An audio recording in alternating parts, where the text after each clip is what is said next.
Okay, without further ado, I'd like to present Javier de la Rosa talking about graph databases in Python. I recently did a NetworkX project, maybe used NetworkX in a scientific project, maybe only 10,000 vertices. I don't know if I need a graph database for that, but well, maybe I do? Okay, well, we'll see. All right, let's welcome him to the stage.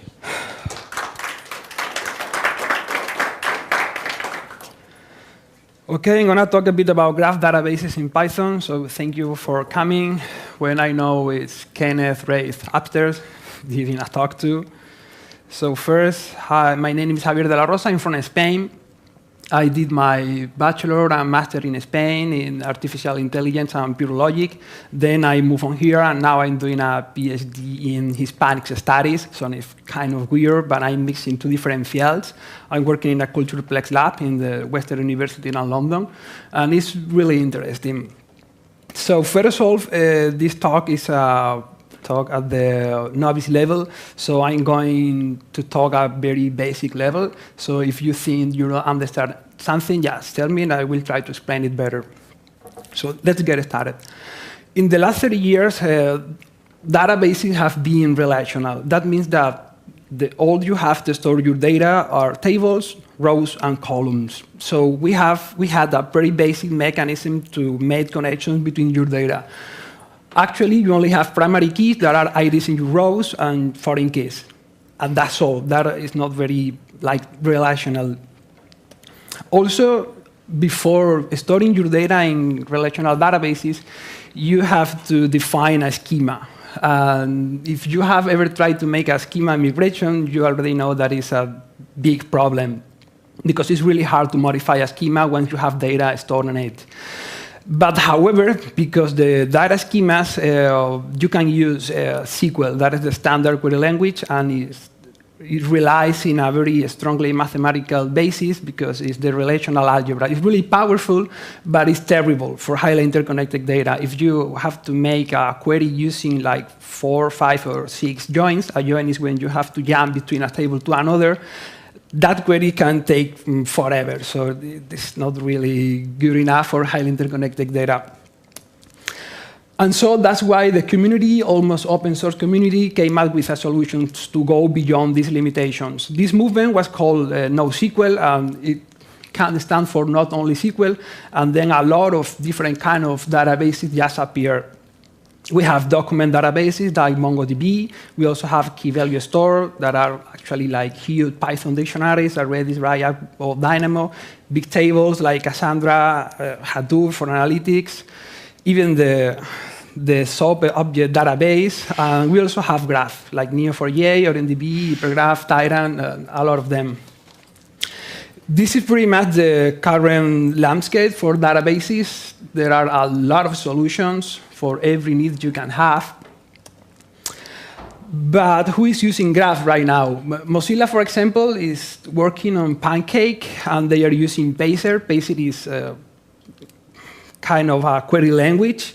Twitter also created a FlockDB. FlockDB is a graph database, but actually doesn't have a query language, so I'm not sure if really graph databases. Facebook is working on the Open Graph concept, and Google, of course, is doing the knowledge graph. So why graph? To understand why graph, I'm going to use the 3 trends identified by Emile Lefranc. Emile Lefranc is the CTO of Neo Technologies, the company behind Neo4j, probably the most famous graph database right now. And he said that data is getting more and more connected, what is true, because at the beginning, in the 90s, we had text documents, then we moved to wikis, we moved to ontologies, to tags, taxonomies, semantic web, and now we have graphs. So that is true. The second trend he identified is the data is getting more semi-structured. And that is also true because now a lot of systems are based in services, and we are using REST APIs, we are using SOAP or even XML. And the decentralization of content generation is a fact. And finally, data is getting more and more complex. You can only think about the Facebook, the user in Facebook, the really huge social network they have, all the way to make semantic trendy like in Twitter. Another current uses, for example, in cloud management or network management, Cisco, I think 1 month ago, replaced all the stored procedures. I don't know if in Oracle, maybe. And they start using graph databases, and they replace like 100 lines of procedures, only using 2 lines in a query language for graph databases. It's really important also in bioinformatics to make protein folding and things like that. And at the beginning, the first problem was trying to solve graph theory itself is geospatial. I don't know if you know the Königsberg Bridge problem. Was a problem proposed to Leonard Euler to solve, and to solve the problem, this genius came with a whole theory that is called the graph theory. So that's another reason, because graphs are cool, and this is Leonard Euler. So what is a graph? A graph is basically a tuple of 2 elements. The first element is a set of vertices, nodes, relations, and another set of edges. You can also call a graph like a network or diagram. You can also use point, dot, node, or element for mean vertex, and you can also use relationship, arc or line for, say, edge. I will use graph, node, and relationship because I think it's the most intuitive way to do. So basically, a graph states that something is related to something else. There are types of graph. For example, we have undirected graph. Is the most basic type of graph in which you have nodes, a relationship that connect only 2 nodes. If those relationships are directed, we can talk about a directed graph or digraph. If you can find more than 1 relationship between the same pair of nodes, then we have a multigraph. And also, if those relationships are directed, we have a multi-digraph, and things can complicate more and more. We also can find hypergraph in which a relationship is able to connect more than 2 nodes. It's kind of hard to understand, but it's really easy when you see some examples. There are even graphs with their own names. For example, the complete graphs, the stars, snarks, and things can really complicate like log and laughing graph. But don't worry. I'm only just one more type, the property graph. A property graph is a directed, multi-attribute, and relational graph in which every element, both edges and nodes, has an ID, and also I can use like a key value store for both. So I have nodes, edges, both has an identifiers, numbers, and also I have properties. This is a more formal definition what a property graph is, but in short, a property graph is composed by a set of nodes, a set of relationships, and properties and IDs on both. Sometimes, for example, like in blueprints on Neo4j, relationships can be labeled, what is also called the type. And why is this important? It's important because graph databases are using property graphs to represent and store the data. But this is really, really hard to see, so that's because I'm going to show you an example. How a graph database looks in Python. I'm going to use here the Neo4j REST client. It's a library I'm developing right now. So once you have instanced the graph database objects, we use G, you have a nodes attribute, and then you can create a node using this dictionary of properties. So we can create a node called Sylvester. You can see here. We can also add a new node called Arnold. You can see it here. And then you can create a relationship using this syntax, like Arnold.punches Sylvester. And that's it. That is creating a relationship. And of course, you can add even more nodes, like Chuck. And then, of course, you can add new relationships, like Dropkicks. And that's it. So this is pretty much everything about graph databases on a really basic level. But what is the landscape right now in graph databases? There are a lot of options to do graph databases, but if you are using Python, maybe you're going to have some problems. R emerging is a really, really huge ecosystem right now, and in the last 12 months, even more and more graph databases as they are appearing. But for Python, we have some problems, because the only graph database with native Python binding is Neo4j, and actually is based on Java. Personally, I don't like Java, and I don't like to use JPype or something like that to use Python. So the solution right now is using a REST interface to connect to databases. And to do that, we are going to use, for example, blueprints or their own REST interfaces. So what is blueprints, or what is Gremlin? Let me introduce you the Tinkerpop stack. Tinkerpop is, I think it's a European company, and they are building tools and defining like standards APIs to manage and handle graphs. One of the things they are doing is the blueprints. Blueprints is like a standard API to connect and interact with graph databases. And another thing they are doing is Rexter. Rexter is a service you can put on the top of blueprints, and then your graph database is also able to connect through REST. And what about Python? So once you have this architecture in your system, for example, you have your graph databases, then you connect through the Blueprints API. On top of it, you put Rexter, then you have a REST interface, and then you can write your own client to attack that interface. We have Volflow, and we have PyBlueprints, and we also have Python blueprints. Python blueprints is also based on Java, so we are not going to discuss it. This is an example of Volflow, for example, to create, get, update, and delete elements. You have your object G, then you have vertices, create, the same as Neo4j REST client, for get elements using the IDs, update, and delete. And this is the syntax for PyBlueprints.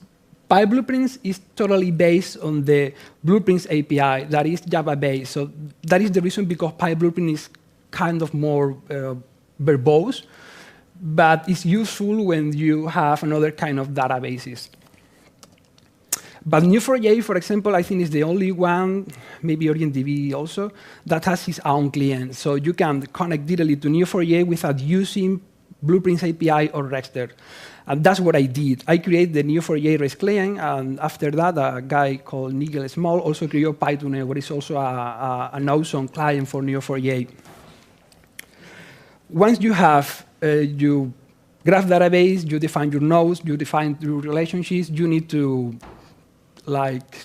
cluster your nodes. To cluster nodes of making into an index, you can use index. After you do that, you can use index to make some lookups. There are basic lookups, like you can see here, for example, vertex index, lookup all the index with the name Alice, and also because Neo4j is using Lucene index, you can do things like this one, using queries and the query syntax from Lucene. But what about more complex search? What about search like I want to know if the friend of a friend is also my friend, or if the friend of my sister is also my cousin? I don't know. So that's because we are talking about traversals. Without traversals, a graph database is only a persistent graph. So let's traverse the graph. A graph traversal is the problem of visiting all the nodes in a graph in a particular manner. There are a bunch of algorithms to do that because it's a really old problem, like A-star, alpha, beta planning, the typical breadth first search or depth first search, Dijkstra, print, float Warshall. But Neo4j define an API to do traversals. The syntax is not really friendly, it's not really easy to understand, and it's really hard to maintain. So we have, again, blueprints. The guys at Tinkerpop define Gremlin. Gremlin is a DCL, a domain-specific language, for traversing property graph. And the way it works is defining how to do a query based on your current graph structure. You can see there, this is an example of Neo4j REST client using the Gremlin plugin for execute and script in Gremlin. In the script, you can see the G is your graph database object, and then you have the ID of Alice, and then I want to know all the nodes related to Alice using a relationship labeled by nodes. It works. You can do almost everything. But Neo4j, again, define another different language that is called Cipher. It's a declarative graph query language. It's more expressive. I think it's more efficient because they care about all the backtracking for you. And it's focused on expressing what to retrieve from a graph. It's inspired by SQL and also by pattern matching. So you define a pattern, and then the language does everything for you. When you want to look for a pattern like this one, node 1 related to node 2 using the label, you can see behind the current syntax of Cipher. It's really similar to how a graph looks like in real. And this is the syntax of a real query. But unfortunately, we don't have time to explain more in deep this. So what are the uses right now? For example, Pytuneo is using Cipher helpers to make another kind of function that are not included in the APIs itself. So for example, Pytuneo is using Cipher to get or create elements, to get count of nodes and relationships, also to delete elements. And in Neo4j REST client, I'm using Cipher to make complex filtering, really Django style, and it's really useful because you don't have to worry about the Cipher syntax. But if you want to do a Cipher query, you can also use like a casting to return Python pure objects. And this is almost everything. So if I wanted to deploy Neo4j, so you can use Heroku or Amazon. And it's really easy because there are already add-on for Heroku to deploy Neo4j. So you only have to create your application, then add the Neo4j app, get the Neo4j URL, then you create a virtual env, always create your virtual env, and then that's it. Import the library, use the Neo4j URL, and that's it. You can start to play with your graph databases. And this is everything. I think I talk really fast, but sorry. So that's it.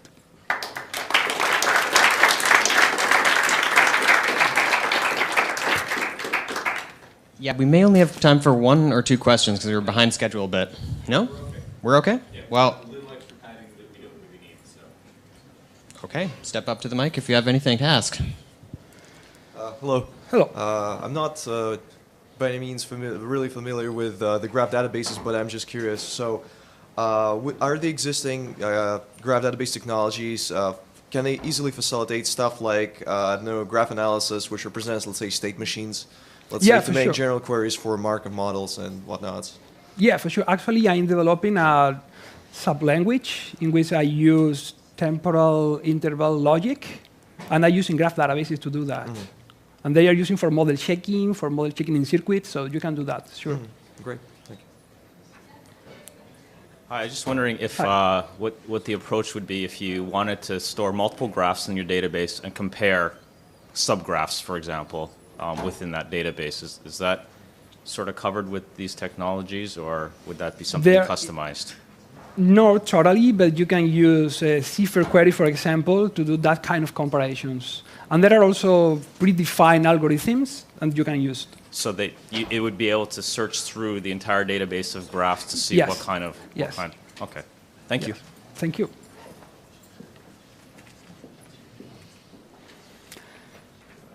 Anything else? That's it. Okay, let's thank our speaker again.